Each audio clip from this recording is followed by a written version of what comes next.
पूरी दुनिया ने देखा कि 58 दिन के बाद सरदार जगजीत सिंह डल्लेवाल जी खुली हवा में, खुली धूप में यहाँ पे आए हैं, खुली लाइट में, नेचुरल लाइट और नेचुरल एयर में आए हैं। उसके बारे में बात विस्तार से काका सिंह कोटला जी रखेंगे। मैं सिर्फ एक दो चीजें क्लियर करना चाह रहा हूँ। देखिए, एक बड़ी चर्चा चल रही है कि कल रात को आखिर क्या हुआ, सरदार जगजीत सिंह डल्लेवाल जी ने मेडिकल एड लेने से कल रात को क्यों मना कर दिया।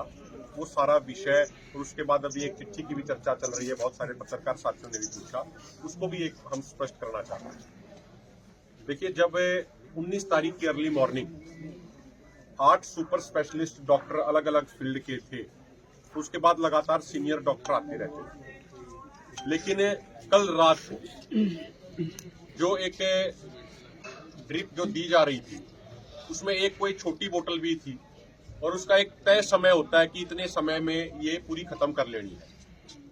लेकिन जो मौके पे डॉक्टर मौजूद थे, उनसे कहीं चूक हुई, आप उसको लापरवाही भी मान सकते हैं। तो जो तय समय था उससे जब ज्यादा समय उनको लगा कि ये ज्यादा समय लेगी और 40-45 मिनट हो गए थे, लेकिन वो 1 घंटे में वो पूरी हो जानी चाहिए थी खाली, तो एट ए टाइम उन्होंने फिर उसकी स्पीड ज्यादा बढ़ा दी, जिसकी वजह से सरदार जगजीत सिंह डल्लेवाल जी को पूरे हाथ में यहाँ पे बहुत ज्यादा पेन होने लगा, बहुत ज्यादा दर्द होने लगा। तो उसके बाद जब डॉक्टर को दोबारा बुलाया गया तो यहाँ पे वो हवा भी थोड़ी भर जाती है जब वो खत्म होने के बाद। तो डल्लेवाल साहब को काफी पेन हुआ, उनको काफी दर्द हुआ और काफी उनका यहाँ से खून भी बाहर आया। तो उसके बाद एक स्वाभाविक सी प्रक्रिया है, एक साधारण सी प्रक्रिया है कि सरदार जगजीत सिंह डल्लेवाल जी आज के दिन या कभी भी, उनकी जिंदगी इतनी सस्ती नहीं है कि कोई इस तरीके से कोई लापरवाही बरती जाए। ना तो इस देश के किसानों के लिए इतनी सस्ती है, ना दोनों फर्मों के लिए इतनी सस्ती है, ना इस देश के लोगों के लिए इतनी सस्ती। तो जिस तरीके से वो पूरी घटनाक्रम हुई और उस समय जो एक ज्यादा स्पेशलिस्ट सीनियर डॉक्टर जो मौजूद होने थे वो मौजूद नहीं थे, तो उसके कारण एक सही तरीके से उस चीज को लेकर नाराजगी भी जताई गई। सुबह प्रशासनिक सीनियर अधिकारी और सीनियर डॉक्टरों की टीम यहाँ पे आई और उन्होंने पहले वो सरदार जगजीत सिंह डल्लेवाल जी से भी मिले।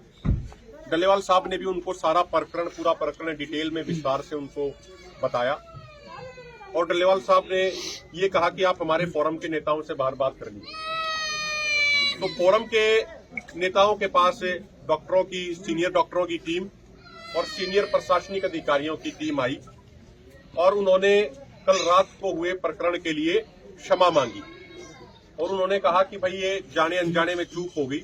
हमारे जो सीनियर रेजिडेंट डॉक्टर है वो मौजूद थे। उन्होंने बताया कि MBBS MS MD करने के बाद जब एजुकेशन की लाइन में भी जाना होता है तो सीनियर रेजिडेंसी उसको बोलते हैं, उन चीजों की ट्रेनिंग उनकी चल रही थी, ऐसा उन्होंने विस्तार से बताया। कोई MBBS करते समय वाली ट्रेनिंग नहीं थी उनकी, जो सीनियर रेजिडेंट बनने की जो उनकी ट्रेनिंग होती है वो ट्रेनिंग चल रही थी। तो उन्होंने उसके लिए क्षमा मांगी, उन्होंने उसके लिए अपोलोजाइज किया।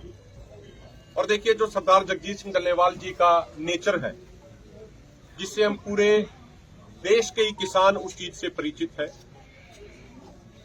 अगर कोई सामने से कोई हाथ जोड़ के अगर कोई क्षमा मांग लेता, माफी मांग लेता है, तो डल्लेवाल साहब का हमेशा ये कहना रहा है कि अगर कोई सामने से सच्चाई से अंदर से कोई गलती स्वीकार कर ले हाथ जोड़ के, तो उससे ज्यादा बड़ी चीज और कोई नहीं होती, उसको माफ कर देना चाहिए। तो जो उन्होंने अपोलोजाइज किया, जो उन्होंने माफी मांगी, उस चीज के लिए उनको क्षमा कर दिया गया। क्योंकि अगर हम पंचायती तौर पे भी बात करें, सामाजिक तौर पे भी बात करें, जब सामने से जिससे गलती हुई है उसने हाथ जोड़ के क्षमा मांग लिया तो उससे आगे कुछ बचता नहीं। और ये हमारा ऐसा कोई एजेंडा भी नहीं कि हमें किसी को कोई कार्रवाई करानी है, कोई इस तरीके से कराना है। अब शाम को हमें ये पता लगा कि कुछ उन्होंने डॉक्टरों ने, जिनसे गलती हुई है, उन्होंने कोई ऐसी चिट्ठी लिख दी कि हमारे साथ कोई अभद्र भाषा का व्यवहार किया गया, कोई इस तरीके से किया गया। देखिए, आप सारे उसमें मीडिया वाले साथियों का भी लिखा गया है। आप पिछले 13 फरवरी से यहाँ पे हैं। मीडिया लोकतंत्र का चौथा स्तंभ होता है। हजारों किसान यहाँ मौजूद हैं, सामाजिक कार्यकर्ता यहाँ आते हैं। 12वां महीना आंदोलन का चल रहा है। आज तक किसी भी कोई पत्रकार साथी के साथ, किसी भी सामाजिक कार्यकर्ता के साथ, हमारे किसी भी नेता ने या किसी भी किसान ने हल्की सी ऊंची आवाज में भी बात नहीं करी। और सारे के सारे यहाँ पे सभ्य लोग हैं, सारे के सारे जिम्मेदार लोग हैं।